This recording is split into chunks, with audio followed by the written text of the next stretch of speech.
Hey, welcome back to Daily Hope. By the way, these are some fun ones if you want to send on to some friends. We're talking about angels in the Bible. We've been going through the Christmas story here in December, and there were angels who appeared to shepherds outside of Bethlehem to announce Jesus' birth, and they were described as armies of the Lord, armies of heaven. So that kind of sent us down this rabbit trail. We could go way deep into this, but here's kind of a deep thought. This is fun. Angels appear at Jesus' birth. Let's think about his crucifixion. Were there angels there? Well, surely there were angels in the unseen realm. There had to be a host of angels following Jesus around wherever he went. But there's a really well-known quote. You might remember that when the Romans, as well as the religious leaders who hated Jesus, when they came to arrest him in the garden, there at the Garden of Gethsemane, after he had prayed and surrendered to the Father, not my will but yours be done. You might remember Peter, my favorite, Peter the impulsive one, pulls out his sword, cuts off the ear of a guy, and Jesus tells Peter, put your sword away. He heals the guy's ear. And then Jesus says this in Matthew 26, verse 53. Do you not realize I can call on my Father, and he would at once put at my disposal more than 12 legions of angels?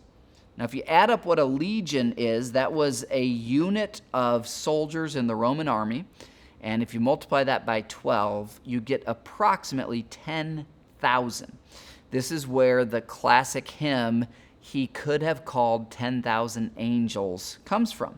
Jesus could have called 10,000 angels. How powerful are angels in battle?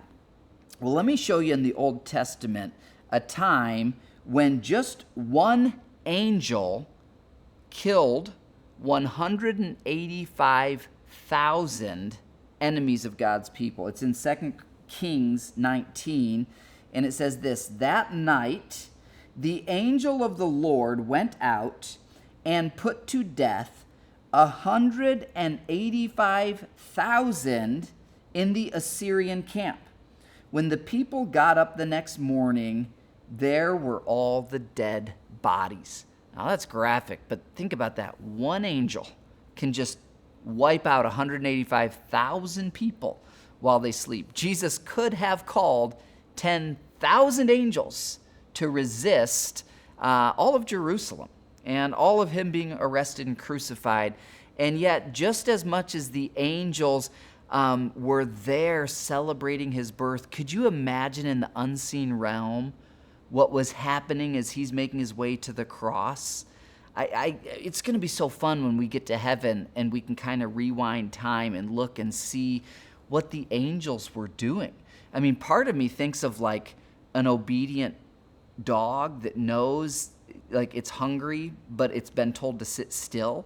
I mean, their impulse is to protect him, and yet they know this is the Father's plan. Just fascinating stuff to think about. Okay, we'll pick up tomorrow in the Christmas story. I'll see you then.